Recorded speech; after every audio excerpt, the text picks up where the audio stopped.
The day had been relentlessly exhausting. I trudged into our apartment, hoping for a calm evening, a brief escape from the constant grind.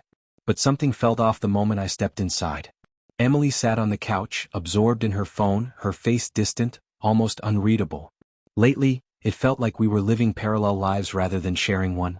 I had hoped tonight might be different, that we could reconnect, find a spark that had been missing for weeks.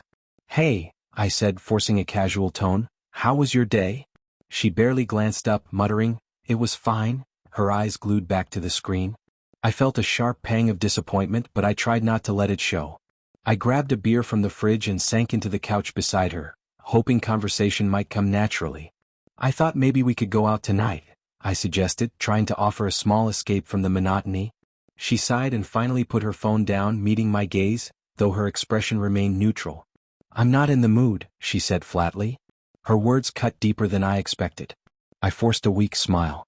"All right, maybe we just stay in and watch a movie?" But she was already moving toward the bedroom. "I'm going to rest," she called over her shoulder, the bedroom door clicking shut before I could respond. Silence engulfed the room, heavy and suffocating. I sat staring at the muted TV, the weight of our emotional distance pressing down on me. A knock at the door startled me. I wasn't expecting anyone. When I opened it, Lily, Emily's younger sister, stood there with a bright smile. "Hey Ben. How's it going?" she asked, stepping in without hesitation. Her energy was contagious, and in contrast to the heaviness in the room, it felt almost like a breeze on a stifling day. "Lily, what brings you here?" I asked, surprised but glad for her presence. "I thought I'd check in on you too. Haven't seen much of you lately. Everything okay?" She sat down across from me, her usual cheer slightly dimmed at my weary expression. I exhaled. "It's been rough. Emily, she's been distant and I don't know how to reach her." Lily nodded, her face softening. "Relationships are complicated, especially when life gets in the way. I know it's hard to get back to what it used to be." Her words were gentle but honest, and for the first time in hours, I felt a small sense of relief. I miss her," I admitted, my voice barely a whisper. "I miss feeling close again like we used to." Lily looked at me thoughtfully, then turned toward the window, gazing out for a moment before turning back. "Maybe all you need is a spark," she said quietly.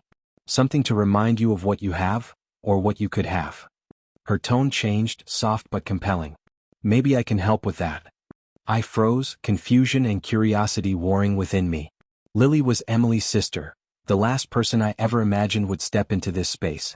Yet here she was, close, vibrant, and unmistakably alluring.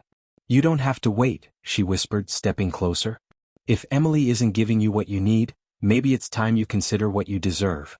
My heart raced, a flood of guilt, longing, and uncertainty mixing inside me. Just as I was about to respond, the bedroom door creaked. Emily appeared, silently observing the scene. Her gaze held no anger, only a quiet, resigned understanding. Lily instinctively stepped back, and a charged silence filled the room. Without a word, Emily turned and retreated to the bedroom, the door closing softly behind her. I remained frozen, the weight of the moment pressing down on me. Lily's eyes found mine, and in them was an intensity one didn't fully understand. "Now," she murmured, "is when you decide what you really want." And there I stood, caught between loyalty, desire, and the fractured reality of a relationship that had once felt unbreakable, unsure of which path to take.